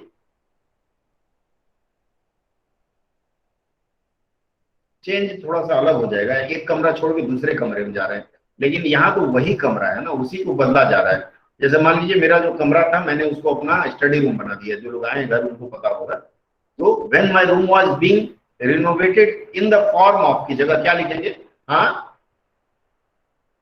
क्या, हाँ ट्रांसफॉर्म, अच्छा शब्द है, ट्रांसफॉर्म अच्छा शब्द लिख सकते हैं। और इन द फॉर्म ऑफ पर मुझे आपत्ति है, कोई बताएगा इसमें क्या बदला जा सकता है इसके लिए? सर इनटू द हो सकता है सर, इनटू, बहुत सुंदर, इनटू नहीं याद नहीं हुआ, इनटू और लिख देंगे, इनटू एजू ज्यादा अच्छा है सर, यही तो इनटू बोले एजू ज्यादा अच्छा रहेगा, ठीक है, इनटू एजू ज्यादा अच्छा रहेगा। When my room was being transformed या रिनोवेटेड इनटू अ जू, इसके आगे, तब मैंने बड़ी कठिनाई से दोनों चिड़ियों को पकड़कर जाली के बड़े घर में पहुंचाया। अब के लिए क्या लगेगा, दिन लगेगा, देन, यस सर, देन, फिर क्या, पहले विशेषण आ जाएगा, बड़ी कठिनाई से, बड़ी कठिनाई से का क्या होगा, very difficult, with much difficult, great difficulty, difficulty, great लिखेंगे, मच लिखेंगे, देख लीजिए जो आप लिखना चाहें। देन विथ, सर ग्रेट, चलिए ग्रेट मच जो मर्जी लिख लीजिए, no objection. With much difficulty, और कोई डिफिकल्टी के अलावा कुछ और शब्द, चलिए छोड़ देते हैं। दोनों चिड़ियों को पकड़कर, हाँ हार्डशिप ज्यादा कठिन हो जाएगा। तब मैंने बड़ी कठिनाई से दोनों चिड़ियों को पकड़कर जाली के घर में पहुंचाया, जो मेरे जीव जंतुओं का सामान्य निवास था। देन विथ मच डिफिकल्टी, पकड़ कर के लिए हम क्या, जहां कर, खाकर, पीकर, कहाँ क्या लिखेंगे उसका, catch sir, catch, by catching, by catching, I, इसको सिंपल लिख लीजिए, I caught both the birds, CA होगा, CAUGST, ये होगा, हाँ ठीक है, I caught both the birds and होगा, नहीं होगा, I caught both the birds, आगे कहाँ पहुंचाया, जाली के बड़े घर में पहुंचाया। कहाँ पहुंचाया बताइए, आप लोग सहयोग करें, नहीं तो कैसे होगा। केज होगा sir, big cage, big house of cage, big cage, and लिखेंगे यहाँ, और पहुंचाया, शिफ्टेड, पहुंचाया का शिफ्टेड, शिफ्ट, सबको आप लोग जानते हैं, शिफ्टेड, सर कैरिड भी हो सकता है, कैरिया, नहीं कैरिड नहीं, शिफ्टेड ज्यादा अच्छा रहेगा। शिफ्टेड देम, कहाँ, देम के बाद टू लगेगा, कहाँ पहुंचाया, इनटू द बिग, जाली के बड़े घर में, इनटू ए। अब ये जाली जो है ना, जाली की जगह पे हम नेटेड केज लिखें तो ज्यादा अच्छा रहेगा, ठीक है, जाली का नेटेड लिखते हैं ना, इनटू ए नेटेड केज। अब उसके साइज भी है ना बड़े, इनटू ए लार्ज होगा, बिग होगा, सर वहाँ इनटू होगा सर, इन होगा ना सर, हाँ? वहाँ इनटू होगा। देम के बाद इनटू ने टू ज्यादा अच्छा है, किसी ने इनटू बोला इसलिए मैंने लिख दिया था। देम के बाद टू होगा। Shifted them to a big netted cage. Clear? बड़े घर में पहुंचाया। अब देखिए अंग्रेजी के तर्ज पे हम जा रहे हैं। जो मेरे जीव जंतुओं का सामान्य निवास था, क्या होगा? दो के लिए विच प्रयोग होगा? which was a common resident. An ordinary लिखिए, ORDI, ऑर्डिनरी। निवास का शेल्टर हो सकता है सर। हाँ बिल्कुल, शेल्टर भी होगा, रेसिडेंस भी लिख सकते हैं, SHELTER। शेल्टर सर- किसका था? हाँ सर ड्वेल लिख सकते हैं, ड्वेल। ड्वेलिंग यूनिट होगा, ड्वेल क्रिया हो जाएगा, आई ड्वेल ऐसे होता है, ड्वेलिंग यूनिट लिख सकती। रेसिडेंस या शेल्टर लिख लीजिए। शेल्टर ऑर्डिनरी ऑर्डिनरी सामान्य हो जाता है। ऑर्डिनरी की जगह कॉमन लिख हाँ। सकते हैं सर, दूसरा कॉमन विकल्प। लिख लीजिए। हाँ बोलिए, चलिए कॉमन में मान लीजिए। हाँ हाँ बोलिए। हाँ हाँ बोलिए। हाँ हाँ हाँ हाँ, लेकिन एक चीज मैं बताऊं, जानते हैं क्या है? बाइक कैचिंग थोड़ा सुनने में खराब लगता है, कान में एक अलग झंझनाहट सी होती है। बाइक कैचिंग मतलब पकड़ते हुए, एक्चुअली कैचिंग लिख देते हैं ना, पकड़ते हुए ज्यादा उसके लिए प्रयोग किया जाता है। ठीक है, यहाँ तो पकड़ लिया, ठीक है। बाइक कैचिंग लिखते तो पकड़ते हुए कब हो जाएगा? पकड़ लिया, हार्डली पकड़ लिया, पकड़ के तब उसमें फेंक दिया या शिफ्ट किया, तो बाइक कैचिंग ठीक है चलेगा, लेकिन थोड़ा सा सुनने में झंझनाहट सी होती है, तो सामने वाले को न पसंद आए। ठीक है, कैच का दूसरा रूप पास्ट टेंस में। हाँ ठीक है। हाँ हाँ, नहीं कैचिंग कई बार करते हैं, कर सकते हैं, कैचिंग कर सकते हैं, खराब नहीं लगेगा। हाँ नहीं, कैचिंग कर सकते हैं, कैचिंग कर सकते हैं। हाँ नहीं नहीं, आप सुनिए ना सत्या जी, आपका अनुवाद अच्छा है, लेकिन सुनने में थोड़ी सी एक झंझनाहट सी हो रही, नहीं मजा आ रहा है। कुछ बातें सुनने में मीठा बोले, वैसे शब्दों का प्रयोग ज्यादा करें। ठीक है, कैचिंग का मतलब भी होता है कि उनको पकड़ कर, लेकिन थोड़ा सा मुझे नहीं ठीक लग रहा है, इसलिए मत लिखिए। ठीक है, शेल्टर ऑफ क्या होगा? मेरे जीव जंतुओं, मेरे जीव जंतु। तो जीव जंतुओं के लिए क्या एक शब्द है? सर माई पेट्स कैसा रहेगा? हाँ पेट्स ज्यादा अच्छा रहेगा, क्रिएचर्स की जगह पेट्स लेंगे तो ज्यादा अच्छा रहेगा। क्रिएटर्स बोलिए, लिप्यंतरण याद आ गया। नहीं नहीं, अब छोड़ दीजिए, ज्यादा मत करिए। नहीं सर, लिविंग ऑर्गेनिज्म। नहीं नहीं, वो ज्यादा हो जाए, इसलिए मैंने कह दिया छोड़ दीजिए। आगे बढ़ते हैं। तब मैंने बड़ी कठिनाई से जाली के बड़े, क्लियर हो गया? ये स्क्रिप्ट मैं आप लोगों को दे दूंगा, दोनों लोगों को दे दूंगा, आप लोग अपने आपस में बांट लीजिएगा। ये अब आते हैं, दोनों नवागंतुकों ने पहले से रहने वालों में वैसा ही कुतूहल जगाया जैसा नववधु के आगमन पर परिवार में स्वाभाविक है। इस वाक्य के बाद हिंदी वाली 2 लाइन हम आपके लिए छोड़ देंगे, सब हम ही कर देंगे, तो आप लोग भी तो कुछ करें, नहीं तो बोलेंगे हमें मौका नहीं मिला। क्या लगता है सत्या साहब, सही सर रहेगा? बोल रहे जो स्क्रीन पे आ रहा है ये आप हम लोग को शेयर कर दीजिएगा ना। हाँ दे दूंगा, जो मैं कर रहा हूँ वो दे दूंगा, बाकी कुछ तो आप लोग भी करिएगा, इसलिए छोड़ दूंगा। मैं इसका भी मैं पढ़ते स्क्रीनशॉट ले रहा हूँ सर पैसे, बट आप दे दीजिएगा तो और अच्छा रहेगा। नॉट रिकॉर्डिंग मिल जाएगी आपको। अब देखिए टीचमेंट पे कोई सज्जन अभी जुड़ रहे हैं 9 बजे, हमको लगता है करना चाहिए, नहीं करना चाहिए। ठीक है, इतना महत्वपूर्ण, बहुत अच्छा क्लास। सीरियस लोग हैं वो, जो टाइम्स नहीं आते, नेता बनने के पूरे लक्षण हैं इनके अंदर। चलिए नेवर माइंड। दोनों नवागंतुक को क्या कहते हैं? दोनों के लिए हम क्या प्रयोग करेंगे? बोथ। अब चूंकि एक विशिष्ट बोथ, द जरूर लगाइए, द लगाने से थोड़ा अच्छा लगता है। वो द न्यू कमर्स। कोई और शब्द आप लोग देना चाहेंगे? आजकल स्लैंग में न्यू बीज करते हैं, मत लिखिएगा। ठीक है, ये कुछ लोग लिख देते हैं, मत लिखिएगा इसको। ठीक है, both the new commerce, new बीज में काट देता हूँ, कुछ लोगों को याद आ रहा होगा, तो आजकल कार्टून में आता है, तो मत लिखिएगा इसको। सर न्यू मेंबर लिखा जा सकता है? हाँ न्यू मेंबर्स लिख सकते हैं। तो इसकी फ्रेशर जगह फ्रेशर फ्रेशर तो कॉलेज में आते हैं, वो बेचारे कहाँ कॉलेज पढ़ने जा पाएंगे, आपके पीरियड बंद है तो।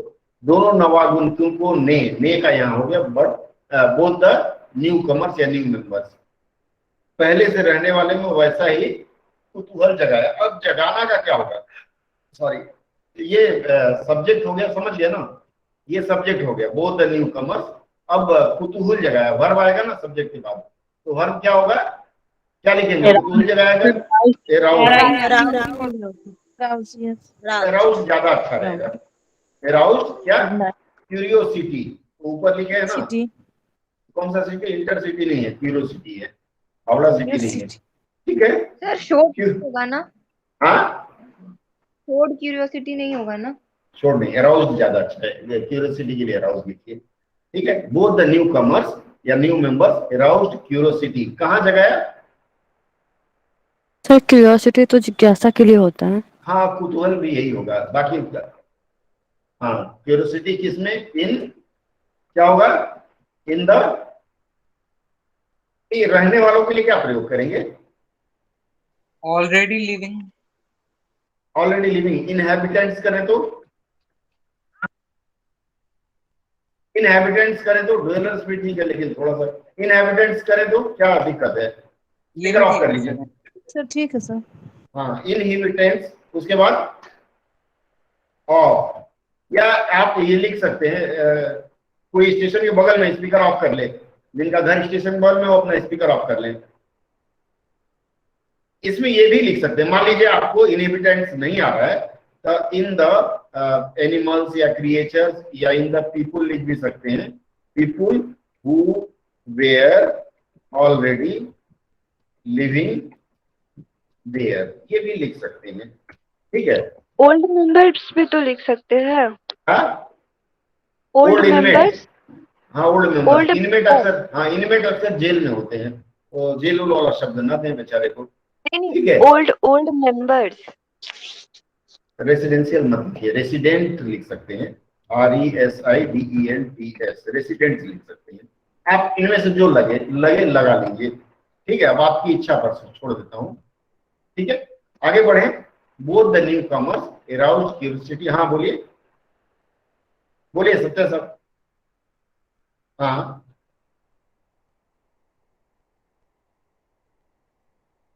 लिख लीजिए, कोई दिक्कत नहीं। क्यूरियोसिटी अमॉन्ग ही होना चाहिए यहाँ एक्चुअल में, अमॉन्ग द इनहैबिटेंट्स या among the people who are already living there या अमॉन्ग द रेसिडेंट्स। रेसिडेंट मतलब हो गया जो पहले से रख रहे हैं।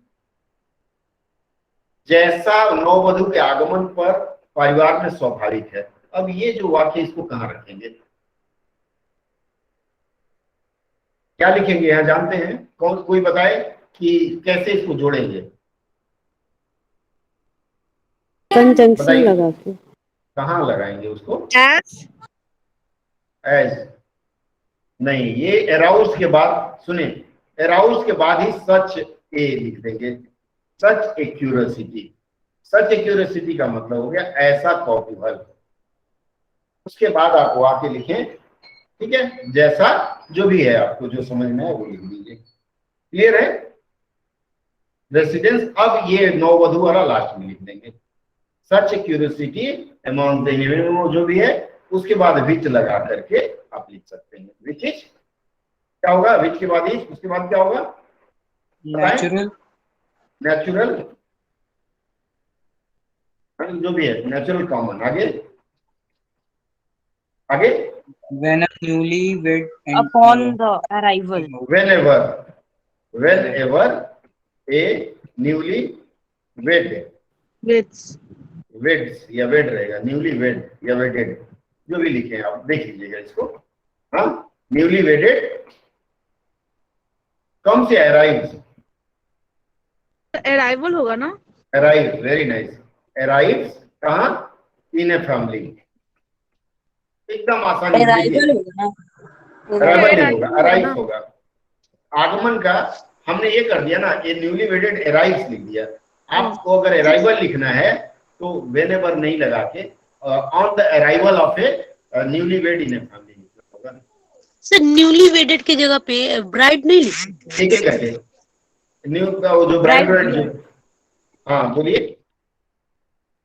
Bride sir, BRID। ब्राइडल तो दुल्हन को कहते हैं। सुनिए ना, नववधू भी तो। बिल्कुल, एक मिनट रुकिए। सत्या साहब आप जो बोल रहे हैं ना, तब उसमें सचेज नहीं लगाएंगे। और दुल्हा दुल्हन आप लोग छोड़ दीजिए, न्यूली वेडेड लिखेंगे, दुल्हा दुल्हन दोनों आ जाता है। और कुछ लोग ब्राइड लिखते हैं, लिख लीजिए, कोई दिक्कत नहीं है। ठीक है, हाँ बोलिए। हाँ, ना ना, अरे राम, यहाँ तो जान मार देंगे आप हमारा। कमिंग आफ्टर क्यों होगा? Which is natural in a family, where लगाना पड़ेगा ना। Where a newly wedded arrives या कम्स इन ए फैमिली, वो अपने हिसाब से आप इसकी संरचना कर सकते हैं जो काले में दिखा रहे हैं। अगला दो वाक्य मैं आप लोगों के उस पर छोड़ दूं, हाँ या ना? दो वाक्य आप लोग भी करिए ना, थोड़ा सा मंथन करिए बैठे बैठे। तो अंग्रेजी का 4 लाइन फिर मैं ले लूंगा। हाँ बोलिए। कहाँ लिखा हुआ है? सबसे पहला वाक्य 2-4 दिन कहाँ लिखा है? ये वाला 2-4 दिन तो नहीं लिखा है। 2-4 दिन में इसी दिन, अच्छा अच्छा, ये वाली लाइन मैंने छोड़ दिया था ना, पहला वाला छोड़ दिया। 2-4 दिन का क्या लिखेंगे? Few 4 days। बिल्कुल, यहाँ फॉर फ्यू डेज लिख सकते हैं, ये ज्यादा अच्छा रहेगा। अच्छा, ये तो मैं छोड़ के चला गया था। ठीक है, 2-4 दिन वे इसी प्रकार इधर उधर गुप्तवास करते रहे। चलिए ये लाइन करा देता हूं। फॉर फ्यू डेज, वे का दे होगा, गुप्तवास का क्या होगा? फिर डिसअपियर या हाइड। डिसअपियर नहीं, हाइड लिख सकते हैं, या दे वेयर हाइडिंग लिखे तो ज्यादा अच्छा रहेगा।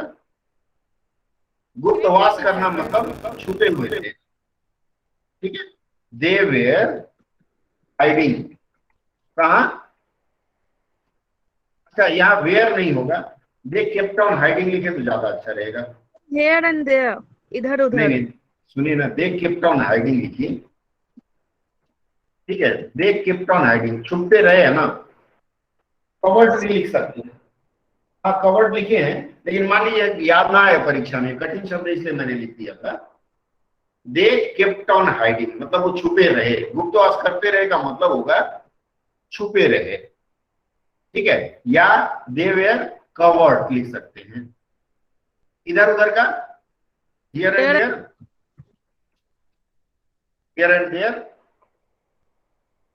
अब यहां देखिए, ये they kept on hiding here dustbin and kept on appearing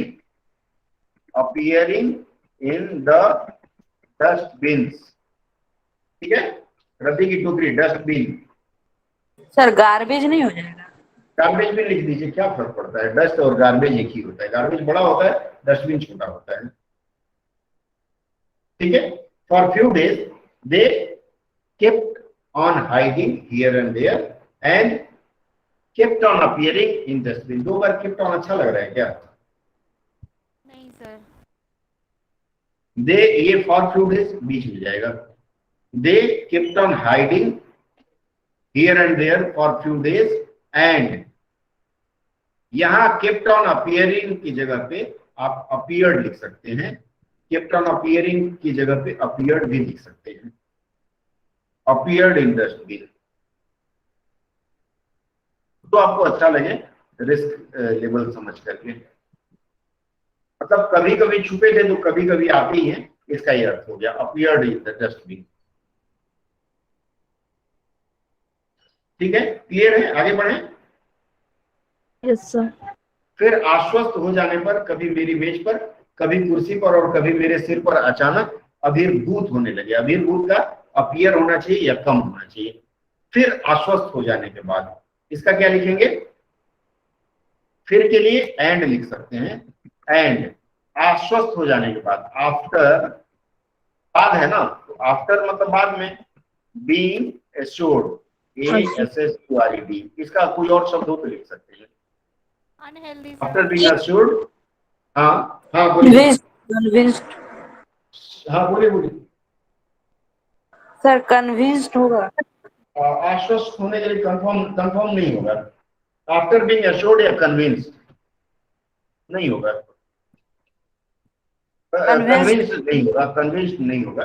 आश्वस्त होना, उनको कोई कन्विंस थोड़े कर रहा है। सॉरी सर अनहेल्दी हो सकता है अस्वस्थ का। अस्वस्थ कहाँ है इसमें? आश्वस्त है मैडम। हेल्दी मतलब आश्वस्त स्वस्थ, देना मतलब आश्वासन एश्योर देना। होगा। आफ्टर बीइंग एश्योर्ड ज्यादा अच्छा रहेगा, बाकी आप लोग देख लीजिएगा। ठीक यस है, सर, यही हमने लिखा है। हाँ आफ्टर बीइंग, हाँ बोलिए। हम्म हम्म हाँ बोलिए। हाँ गेटिंग भी लिख सकते हैं, बीइंग की जगह गेटिंग लिख लीजिए, कोई दिक्कत नहीं। ठीक है, गेटिंग लिख सकते हैं। आगे उसके बाद वाला बताइए, ये लास्ट लाइन होगा आज का। बोलिए, कोई बताए। After getting assured, being assured, हाँ बोलिए।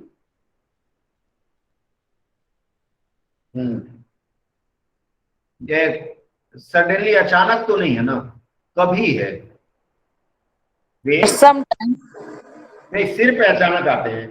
कभी मेरी मेज पर, अच्छा अचानक लिखा है, कभी मेरे सिर पर अचानक। हाँ, they suddenly, they suddenly appeared sometimes on my table or sometimes on my, हाँ, or sometimes on my head sir. मैं ऑन माई देख ठीक है, चल जाएगा। ठीक है, और जो आप लोगों ने बनाया हो अपने हिसाब से आप लोग देख लेंगे। अभी तक जो मैंने चर्चा की, इस चर्चा से कितना प्रतिशत लाभ नुकसान हुआ, बोलिए। यहाँ पे जैसे बोला कभी डेस्क पर कभी चेयर पर, तो सर हम हाँ। एक बार टाइम लगाकर और सब नहीं लिख सकते ना, सब में समटाइम्स लगाना पड़ेगा। एक मिनट सविता जी का प्रश्न सुन लीजिए सभी लोग। एक मिनट, सविता जी का प्रश्न है कि कभी इधर कभी उधर, ये बोल रही है ना सविता जी, क्या बोल रही हैं? यस सर, जैसे sir sometime on my desk, sometime on chair and sometimes on head, ऐसा होगा, या लिखेंगे sometimes on my desk, on the chair and on my head, ये लिखना ठीक होगा। जो लिखना है वो चल जाएगा, ठीक है, वो चल जाएगा। There is nothing much in it. वो अब लिखिए, अब थोड़ा मेहनत करिए आप लोग। अब अगर आप लोग चाहें तो इस सत्र को मैं आगे बढ़ाऊं, या चाहें तो सत्र का समापन हम कर सकते हैं। सर आइए सर, कंप्लीट करवा दीजिए। हाँ बोलिए बोलिए। सर बढ़ाइए। हाँ एक मिनट रुकिए। हाँ करते रहे बोलते रहे, हाँ करते रहे बोलते रहे कि आप उसको केप्ट ऑन करके लिखिए, केप्ट ऑन या कंटिन्यूड। हाँ केप्ट ऑन या कंटिन्यूड लिखेंगे। अच्छा एक चीज मैं बता दूं, टीचमेंट में जो लोग टाइप करके भेज रहे हैं ना, एक्सट्रीमली सॉरी, मैं टेक्स्ट नहीं देख पा रहा हूँ, तो आप लोग अगर बोल सकते हैं तो बढ़िया रहेगा, नहीं बोल पा रहे तो फिर कभी और चर्चा हम आपसे ले लेंगे। रीजन भी है कि मैं जब स्क्रीन पे हूँ, स्क्रीन शेयरिंग पे, तो मैं किसी का टाइप किया वो नहीं देख पा रहा हूँ, इवन कौन बोल रहा है मैं नहीं समझ पा रहा हूँ। ठीक है, तो आप लोग बोल लीजिएगा। चलिए रोहित जी, क्लियर हो गई मेरी बात? तो इंग्लिश में बढ़े, 15 मिनट और दूंगा मैं। ठीक है, आगे बढ़ते हैं अब हम इंग्लिश में। बाकी जो बच गया है वो अनुरोध है कि आप लोग स्वयं करें। ठीक है, बाकी हमारे साथ जो पुराने लोग जुड़े हुए हैं उनको तो पता है कि वो लोग ग्रुप में डालेंगे। टीचमेंट पे जो लोग आए हैं वो इसका हल ढूंढे, बाद में कभी चर्चा कर लेंगे। चलिए अब हम इंग्लिश में चलते हैं। When the early man did not know what fire was, ये बहुत आसान है। मैंने बताया था जहां कॉमा है वहां से उसको कम कर देना है, कॉमा मतलब कमा कर देते हैं। ठीक है, और वहां से छोटा करते हैं। कैसे छोटा करेंगे? व्हेन का मतलब हिंदी में क्या होगा? जब। जब। अच्छा, अर्ली का? आदि। अर्ली का सब हाँ सर आदि मानव होगा ना अर्ली मैन के लिए? आदि मानव अच्छा रहेगा, आदि मानव बहुत अच्छा है। अगर नहीं याद आ रहा है तो कुछ लोग प्रारंभिक लिखे हैं, प्रारंभिक चल जाएगा, प्रथम चल जाएगा, पर आदि मानव में ज्यादा नंबर मिलेगा। जब आदि मानव did not know what the fire was, ये किस प्रकार का सेंटेंस है? स्पीकर ऑफ करें आप लोग प्लीज। किसी के बैकग्राउंड से आवाज आ रही है, कोई मम्मी पापा डांट रहे हैं शायद, काबे पढ़ गए कितना देर तक, ऐसा कुछ आवाज आ रही है। ठीक है। when the early man did not know what the fire was, जब आदि मानव, मैंने बताया कि सब्जेक्ट के बाद क्या, कर्ता के बाद हिंदी में क्या लगता है, हिंदी में कर्ता के बाद कर्म लगता है, क्रिया नहीं। कर्म आता है। हाँ, तो आप कभी ये मत लिखिए आदि मानव जानता नहीं था, ठीक है, जानता नहीं था लिखेंगे तो गलत हो जाएगा, क्रिया हो जाएगा जानना। आदि मानव आग क्या है, क्योंकि आग इसमें कर्म है, और मैंने आपको बताया है कि कर्ता या कर्म हमेशा संज्ञा या सर्वनाम होते हैं, नाउन या प्रोनाउन। आग यहाँ क्या है, संज्ञा है या सर्वनाम है? संज्ञा सर। तब आदि मानव आग क्या है यह नहीं जानता था, यह नहीं जानता था। When the early man did not know what the fire was, जिस फैशन में अंग्रेजी है उसी फैशन में लिखेंगे। कभी कभी इसको हम लोग लिख लेते हैं जब आदि मानव यह नहीं जानता था कि आग क्या है, तो इन दैट केस ये जो यह है वो भी एक तरह से कर्म के रूप में आ जाता है, दोनों तरफ से चलेगा। अगला वाक्य है but he must have seen the damage it could cause. क्या होगा इसका, बट के लिए पर या परंतु, दोनों में से एक होगा, लेकिन मत लिखिए पर। He must have seen, he must have, उसने, पहले मैं ऐसे ही एक खाका बना देता हूँ, उसने देखा होगा, मस्ट हैव सीन का देखा होगा, क्या देखा होगा, the damage it could cause. इससे डैमेज क्या का हो सकता है, नुकसान कर सकती है। हाँ, आग महिला है पुरुष है? आदि मानव तो दोनों के लिए होगा। अरे आग पुल्लिंग है कि स्त्रीलिंग है? आग जला नहीं सकती है, आग जला नहीं सकता, आग जल रही आग है। स्त्रीलिंग है। हाँ, आग लगी है, ठीक है, तो आग स्त्रीलिंग है तो नुकसान कर सकती है, ये जो क्रिया है वो उसके लिए। अब देखिए एक खाका बना, पर उसने देखा होगा नुकसान कर सकती है, कितना नुकसान कर सकती है, देखा होगा कितना नुकसान कर सकती है, कुछ मिसिंग लग रहा है, अब इसको फिर सजाएंगे। जब आदि मानो क्या सर, उससे होने वाली क्षति को अवश्य ही ऐसा कुछ, यह पहले लिखेंगे, यह कितना नुकसान कर सकती है, ये थोड़ा सा सज जाएगा। But he must have seen the damage it could cause, पर उसने यह देखा होगा कि यह कितना नुकसान कर सके इट के लिए। अब आप लोग जो बोल रहे हैं वो बोले, मैं जरा फिर से लिखूं। सत्या साहब क्या बोले हैं?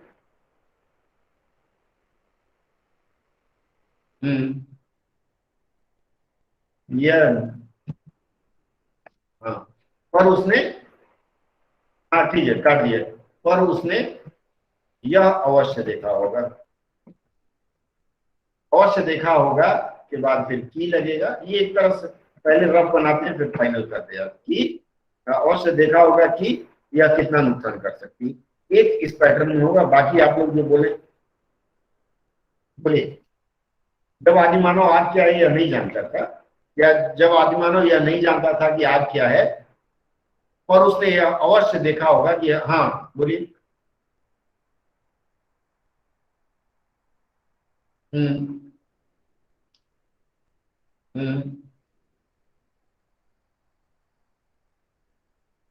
हाँ वो भाव, वो हाँ वो भाव वाला हो जाएगा ना, भाव अनुवाद।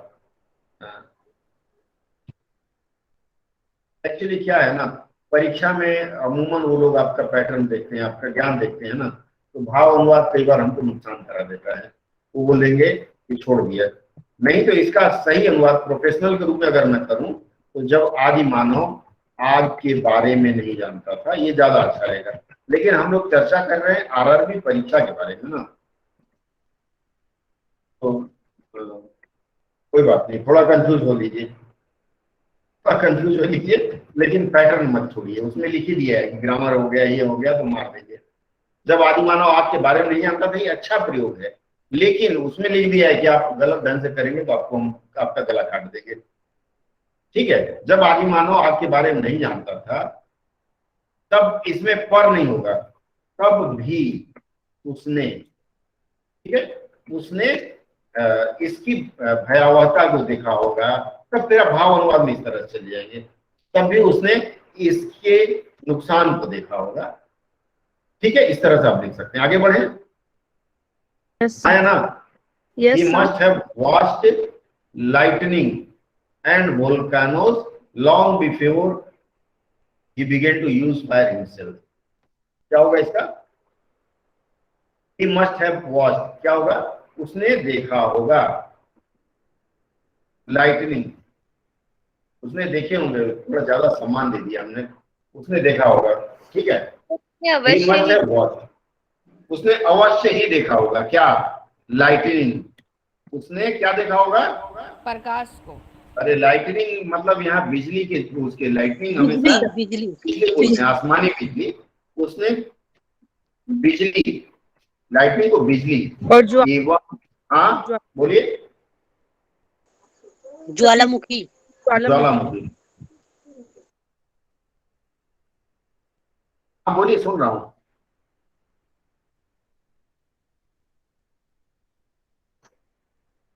देखिए ज्यादा, देखिए मैं शुरू से आप लोगों को बताता आया हूँ कि आसान शब्दों का प्रयोग करें। मान लीजिए आप क्षण प्रभा लिखे हैं, मुझे नहीं आता है, क्षण प्रभा का मतलब नहीं जानता हूँ, ठीक है, वो शब्द कभी पढ़ा नहीं, तो मैं क्या करूंगा? मैं डिक्शनरी नहीं उठा के दे दूंगा, मैं धड़ चाकू चला दूंगा और आपका वो शब्द काट दूंगा। मुझे पता है जब तक आप क्लेम करेंगे तब तक मेरी निकल चुकी होगी। तो हमेशा आसान शब्दों का प्रयोग करें। उसने बिजली एवं ज्वालामुखी देखा होगा। कब देखा होगा? और हाँ बोलिए। देखिए आसमानी बिजली, फिर वो पता चल जाएगा कि हम हिंदी कम जानते हैं। ठीक है, बिजली अगर हम लिखेंगे बिजली कड़की, तो हम थोड़े लिखेंगे कि हमारे घर की बल्ब खड़क गई है। जब भी कोई कहेगा बिजली गिरी, बिजली कड़की, तो ये संदेश आता है कि ये बिजली आसमान से ही आती है। ठीक है, तो अगर आसमानी बिजली लिखेंगे चल जाएगा, लेकिन उसको लगेगा कि इन भाई साहब को थोड़ी दिक्कत है। उसने बिजली एवं ज्वालामुखी अवश्य देखा होगा। अब इसको सजाएंगे, मस्ट हैव वॉच्ड, अवश्य देखा होगा। उसके बाद उसने बिजली एवं ज्वालामुखी अवश्य देखा होगा। Long before he began to use fire himself. मैंने आपको बताया है कि जो काम पहले होता है उसको हम पहले लिखेंगे। क्या लग रहा है? यस तो सर। आग का प्रयोग करने से बहुत पहले, तो यहां आ जाएगा आग का प्रयोग, नीचे चला गया, करने से बहुत पहले, करने से बहुत पहले, पहले के बाद ही जोड़ देंगे खूबसूरती के लिए। आग का प्रयोग करने से बहुत पहले ही उसने बिजली एवं ज्वालामुखी देखा होगा या अवश्य देखा होगा, जैसा आप लिखिए। या फिर यहाँ एक काम और कर सकते हैं, प्रयोग के बाद करने नहीं लगा करके आग के प्रयोग लिख सकते हैं। ठीक है, जो आपको उचित लगे देख लीजिएगा। आप आग के प्रयोग के बहुत पहले ही उसने बिजली एवं ज्वालामुखी अवश्य देखा होगा। चाहे तो ही भी हटा सकते हैं। तीनों तरह से मैंने बता दिया, अब जो आपको ठीक लगे बताइए। कुछ दिक्कत है? प्रयोग से, हाँ प्रयोग से होगा, आग के प्रयोग से। ठीक है, वेरी नाइस। आगे बढ़े। कोई संदेह आप लोगों को? No sir. Fire was powerful and dangerous. क्या होगा? फायर का मतलब आग, शक्तिशाली और खतरनाक थी। खतरनाक थी। हाँ ठीक है, सभी लोग सहमत हैं? एवं और दोनों जो आपको अच्छा लगे, मैं इस पर नहीं जाऊंगा, फिर कभी बताऊंगा। आग शक्तिशाली एवं खतरनाक, खतरनाक दोनों थी। ठीक है, आगे बढ़े। एंड इट वॉज फ्राइटनिंग, इसका क्या होगा? वह भयभीत वो था। डर गया। वो डरा हुआ था। ही वॉज फ्राइटेंड, हाँ दोनों थी। और वह फ्राइटेंड मतलब डर गया था या डरा हुआ था? हाँ, हुआ था या भयभीत था सर, दोनों हो सकता है। भयभीत था। ठीक है, चलिए मान लिया डरा हुआ था, भयभीत एक ही चीज है। हाँ बोलिए अमित जी, बोलिए। अमित जी सुन नहीं पाया, आगे बढ़ूं मैं? ठीक है, मैं आगे बढ़ता हूँ। हाँ बोलिए। बोलिए अमित जी। नहीं सुन पाया अमित जी, ठीक है। किसी का माइक ऑन है, कृपया ऑफ कर लीजिए, मुझे दिक्कत हो रही है। बंधुगण आप लोग माइक बंद कर लीजिए, क्यों चाहते हैं कि मैं बंद करूं, थोड़ा अच्छा नहीं लगता। फायर में है पजल्ड अर्ली मैन, इसका क्या होगा? हाँ बोलिए अमित जी। हाँ हाँ बोलिए। हाँ कौन सा? ये वाला fire was powerful and dangerous. आपकी आवाज कट रही है, स्पीकर निकाल के बोलिए। चलिए आप फोन कर लीजिएगा हमको बाद में। हाँ अमित जी क्लास के बाद फोन कर लीजिएगा, आपकी आवाज नहीं आ रही है। Fire may have puzzled early man, but we now know that the fire is the result of a chemical reaction. Fire may have puzzled early, इसका क्या होगा? अर्ली मैन, यहां से एक वाक्य बनेगा, but we now know that, यहां से एक बनेगा, और fire is the result of chemical reaction. बोलिए फायर में है, तो यहां क्या होगा? कर्ता फायर हो जाएगा, तो आग ने पजल्ड अर्ली मैन, क्या होगा? आदि मानव को हैरान पजल्ड का क्या होगा? हैरान सा हैरान कर दिया सर। उलझाना सर। अचंभित, हैरान, और क्या? उलझाना आश्चर्यचकित। होगा। आश्चर्यचकित, आश्चर्यचकित, चकित हो गया, चकित, ठीक है।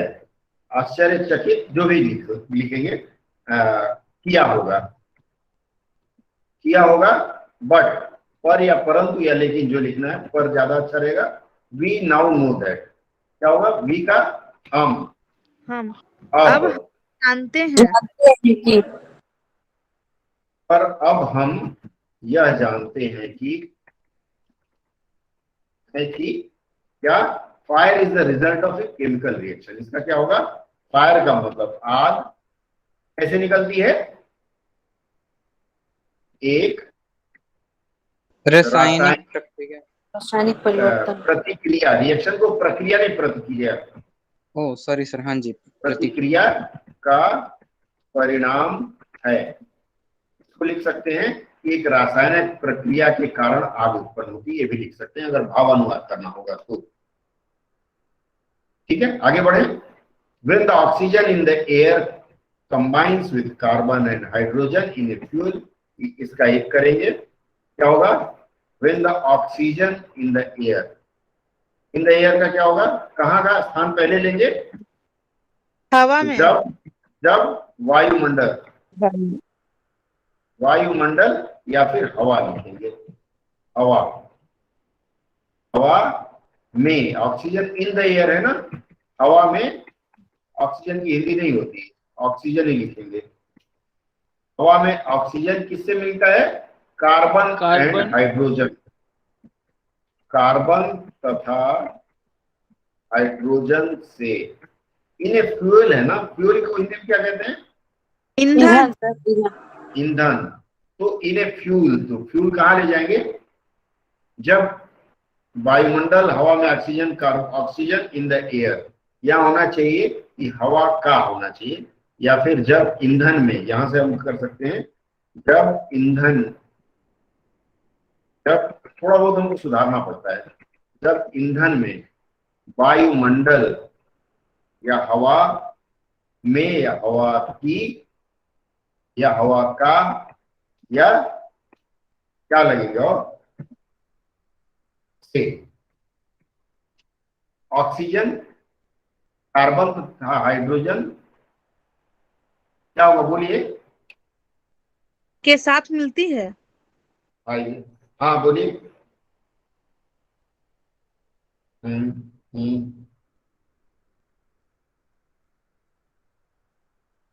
बहुत सुंदर, बहुत सुंदर। कोई और बताएगा?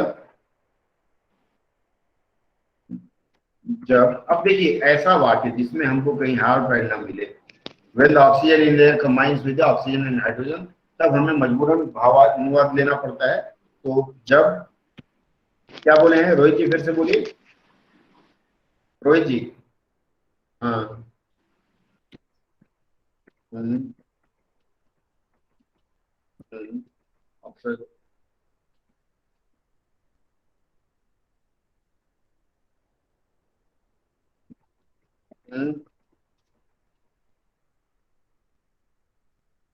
बहुत सुंदर बनाई गई, उत्पन्न होती है लीजिए। ठीक है, क्लियर है। जब हवा में उपस्थित ऑक्सीजन ईंधन पे कार्बन कार्बन और हाइड्रोजन से मिलती है तो उसमें एक रासायनिक प्रतिक्रिया उत्पन्न होती है। आगे बढ़े, और लास्ट 5 मिनट में लूंगा क्योंकि आप लोग थक गए होंगे। एक केमिकल रिएक्शन टेक्स प्लेस हो गया, energy in the form of heat and light is release in this process. क्या होगा, किसमें निकलती है, इन द प्रोसेस, इस प्रक्रिया में क्या निकलती है, ऊर्जा किस रूप में निकलती है, ऊष्मा। ऊष्मा, आप ताप लिखना चाहते हैं, ताप एवं प्रकाश के रूप में क्या निकलती है, ऊर्जा बाहर निकलती है, उत्पन्न होती है।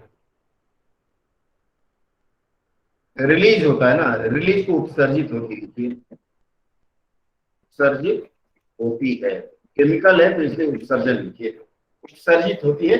This is what we call fire. इसका क्या होगा, इसे ही हम आग कहते हैं। आप हो गया है, ठीक है, इसे ही हम आग कहते हैं। क्लियर, हमें लगता है ये आखिरी बात हो आज का। किसी को और संदेह हो तो बताएं, क्योंकि लोग आप चुप होने लगे, इसका मतलब सब थकने लगे हैं। ठीक है, इसे ही हम आग कहते हैं। यहाँ तक क्लियर है या ना? हाँ सर। तो ये यही विश्राम में, आपका डेटा भी खत्म हो रहा होगा, अभी रात को आपको फेसबुक व्हाट्सएप भी चलाना होगा। क्या लगता है, what is your sir opinion on? कर देंगे क्या, क्या कह रहे हैं? ग्रुप में शेयर कर देंगे क्या एक बार जो आपने? हाँ, मैं कर दूंगा। ये कल की परीक्षा में आया था, यस्टरडे जो परीक्षा हुई थी ना, उसमें यह प्रश्न आया था। ठीक है, इसलिए मैंने करा दिया अभ्यास आप लोगों को, कि आप लोग ये ना कहें कि मामला गड़बड़ है। ठीक है, अब हाँ बोलिए। हाँ बताए। ठीक है, ठीक है, यूट्यूब में मैं डालने का प्रयास करता हूँ। एक्चुअली रिकॉर्डिंग ही लेट से आती है, अभी मैं करूँगा 2 घंटा लग जाएगा रिकॉर्डिंग आने में। फिर भी मैं प्रयास करूंगा कि अगर जल्दी हो जाता है तो आप लोगों को जल्दी उपलब्ध करा सकूं। ठीक है, और किसी का कोई संदेह? ठीक है, चलिए रजू, हाँ बोलिए।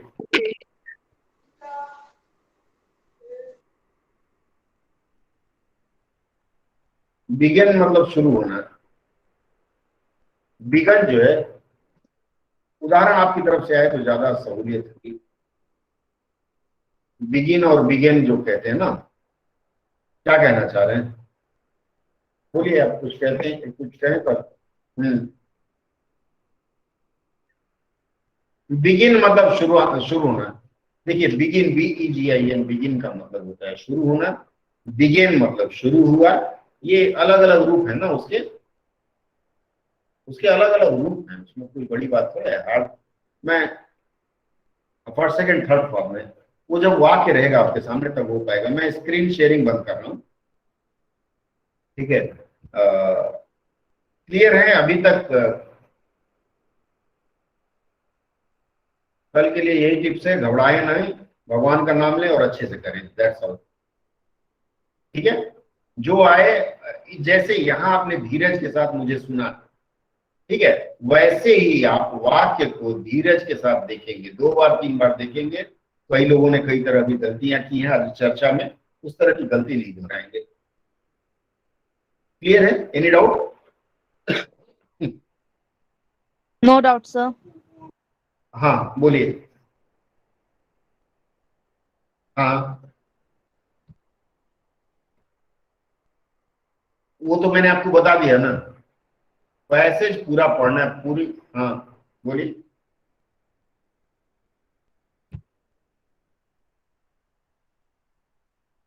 हाँ बिल्कुल बिल्कुल,